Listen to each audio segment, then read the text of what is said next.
The Ike says, you know what? VGBootCamp needs us. I love my top tier. I'm sick of playing characters so lost recovery. Let's give the chat something new to watch. We're going to get Pyra and Mythra, but I have seen his Pyra and Mythra earlier on today. Pyra a lot more than Mythra, generally speaking, which is just an Ike main in a nutshell at that point. But against a character like Palutena, I feel Mythra quite a lot more.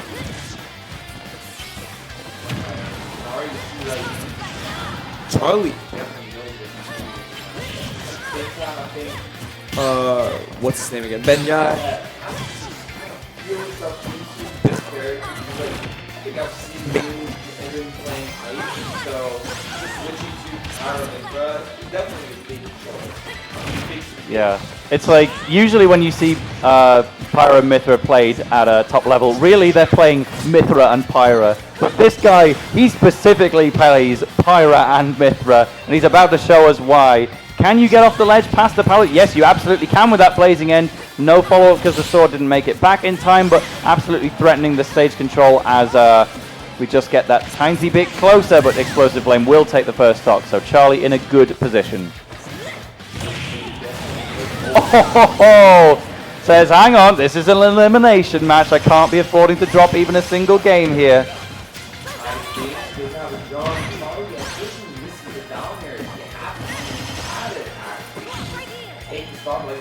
Oh! Like that? Oh my god, like it's deep.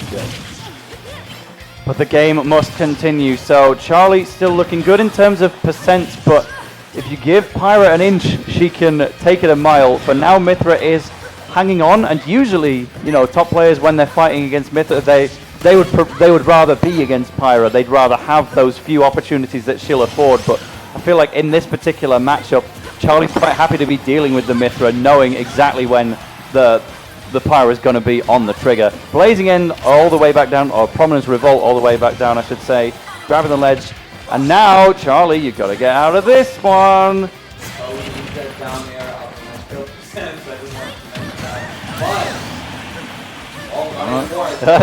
Sure enough. Well dealt with that situation. Explosive Flame all the way up there, just setting off some fireworks here. Oh, a good roll to get away from that. That move, Flame Nova, is so safe on shield. It's so wild. I don't know whose idea it was to make it so plus. But wow, I actually didn't charge it all the way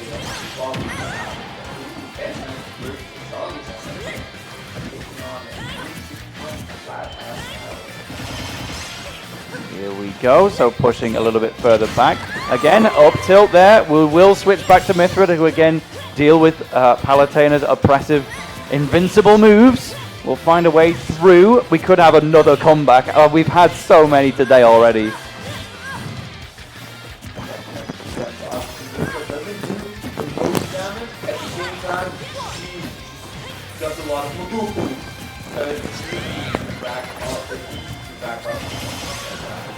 Back on Pyra. Oh.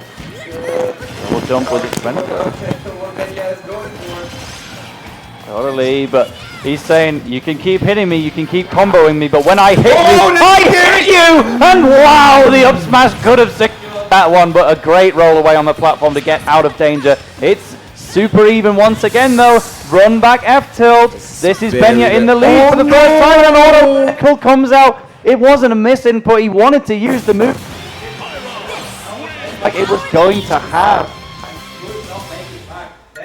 The instant Pyra Mythra. Again, I feel like if this was a best of 5, maybe he would have at least started with Ike and brought the Pyra Mythra in later, but he says, you know what? It's best of 5, it's all on the line. I'm going to go straight for Pyra Mythra, and does take game 1 out of nowhere when that auto reticle just cost Charlie his life. True. I don't know where the cam is right now, but we have a commentator. Mr. Ori is here, chilling around with us. You gotta just hide behind the dog. You know, we gotta for the fans. We gotta see Ori comes. But all right, Napkin joined us in the commentator seats. Ori left us. No more dog for the ladies and gentlemen and non-binary friends. But here we have a recovery from Charlie to stick to the ledge and just weaving around Mythra as best you can, but when she's got such giant quick moves, it's one of the most difficult things you can ask in Super Smash Bros. Ultimate. It's definitely... Oh, sorry. I didn't mean to that. But it's definitely like a really close head-to-head right now.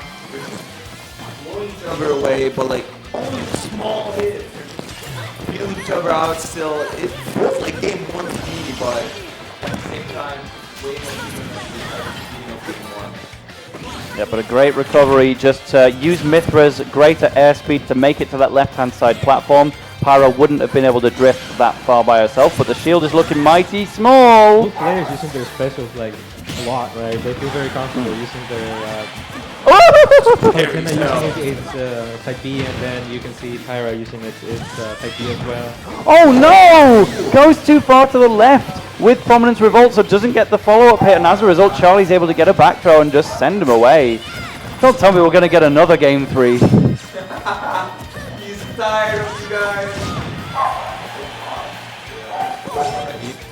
Nice recovery. Very nice. Unless you press all the way. Nice, good conversion. Shield pose with an air. Very, very nice. Upper doesn't take the stock quite yet. Again, the turnaround up air, it's such an Ike thing to do, and I love seeing it transferred across to the Pyra. Impressive, Pyra's forward tilt at the ledge, right? Forces you to jump. Wow. Sure enough, and then we get... Was that an idol or was that a taunt coming out from Mythra? I'm not sure, but... But Mythra is so good at closing the gap when Palutena is trying to create space with Explosive Flame and the like. 13% only from up tilt, up air. Oh, wow. Whoa, whoa, whoa, what are you doing? Very lucky that you don't automatically slip off the side when doing it from ground. Pyra without a sword for a second there and very much allowed Charlie to get right back into center stage. Prominence Revolt threatening to use the hitbox. We saw her start to position the sword to go down, but grabs the ledge in the end. Dash attack from Benja. And you're just sneaking in with that. Oh, I'm not seeing enough grabs from Charlie. I feel like he could grab a lot of things from Benja's Pyra, low key. Oh! That's the start. You always have to look out for that. You can tell he decided to slow down the pace and it didn't work out for him.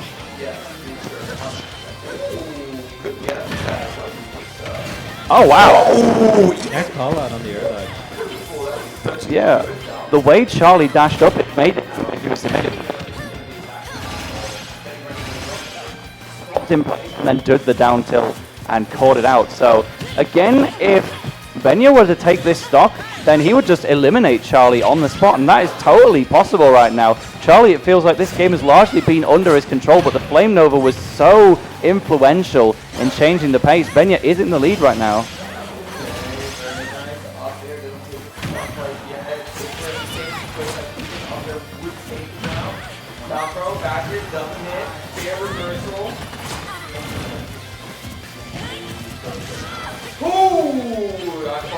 Uh-oh. And the down tilt attempted from Pyra. Does a dash attack afterwards, because I think Nap... Oh my god, that's down there. Uh-oh! Yeah.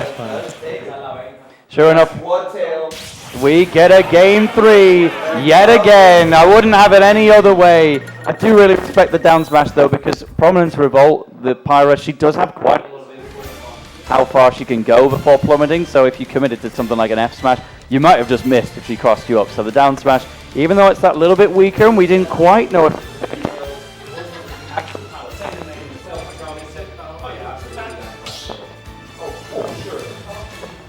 I feel like Charlie plays a lot better when he's not in the lead. Like he was in the lead and then he slowed down too much. True, because I think what Charlie notices is that Benja really struggles to kill if he doesn't find it. And he's like really greedy for the kill. So if Charlie just slows it down, or lets himself just be calm, there's a better time actually looking out and getting the kill. Oh, what an aggressive grab! Just run up grab. Yeah, and that was going to be the last chance as well for Benja to consider an Ike pick, but ultimately it is decided against. We're going to stick to Mythra through to the end. And overall, just, oh wow, perfect parry from Charlie there. It could be so hard to time on Mythra's infinite hit nair, but did pull it off there. So funny. We have a really tense game 3 situation. Uh-huh. We have the turn of life on this match. What do we get? What would that be? Oh, just hit you with those Nintendo DS beats right now, but we're just having a good time. And Prominence, the Ray of Punishment, I was wondering if the platform was going to block it, but it does find its way. I was also maybe thinking that could have been a...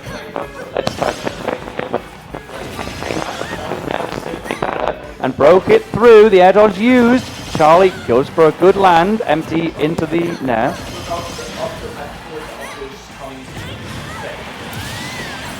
Horrible DI on that fair. Oof. Well, you're just going to have to let that one go, Charlie. You've still got the 2 stocks left, so you better use them, okay? Otherwise, Benja is going to be moving on to the bracket. Whereabouts in bracket, we'll find out later in the next Gauntlet playoff, but these next few stocks are going to decide it all. Somebody gets sent home. They will be the next Steven.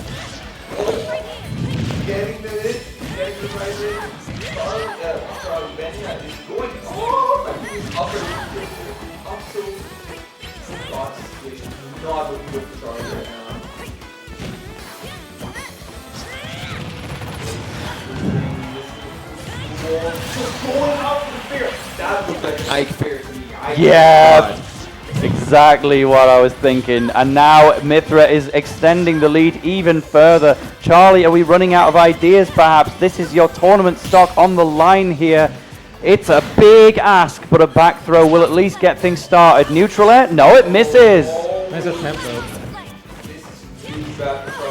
He's getting desperate for the kill. He's trying to get through, but he's not actually getting through.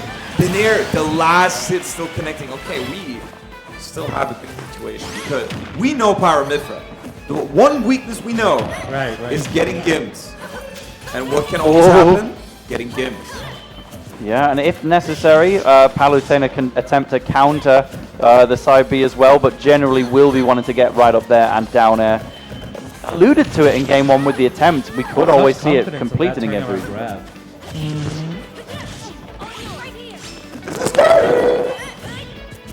Oh. Actually able to shoot grab that. That's crazy. That smash, I think the kills. Oh my god, Pyra a little bit. On stage. And an F smash popped from Mythra there as well. Again, I'm seeing the Ike similarities where when playing as Mythra, the guy just does not want to smash attack whatsoever, Benja. But I respect the safety nevertheless. Up till I saw it coming. It was almost here. And the jump call out takes it. Yep, up tilt from Pyra has done it. That was a kind of surprise. These players have been having such close games all the way through, but Benja took an early lead in this one and just didn't let up. So Charlie was one of the earliest invitations to this tournament and a relatively high seed, but will not make it to tomorrow's bracket. That's going to be a surprise for the local Costa Rican community, especially because Benja himself also Costa Rican, but he'll be staking his place in tomorrow's bracket. But will he be able to make it to winner's side? You've got another opponent standing in the way to potentially block that. You've next got to take on Mr. F. So, Napki, what can you tell me about Mr. F? He's a very explosive Roy. He wants to kill you early. I saw him play, I didn't see the match, but I saw on the start GG, he used Ice Climbers for 2 games. He has secondary Ice Climbers. Like, who plays Roy and Ice Climbers together? You could not pick 2 more similar characters. Yeah, it's a very crazy duo, right? But Mr. F, one of the few representatives of El Salvador in this tournament. It feels like I haven't even had the chance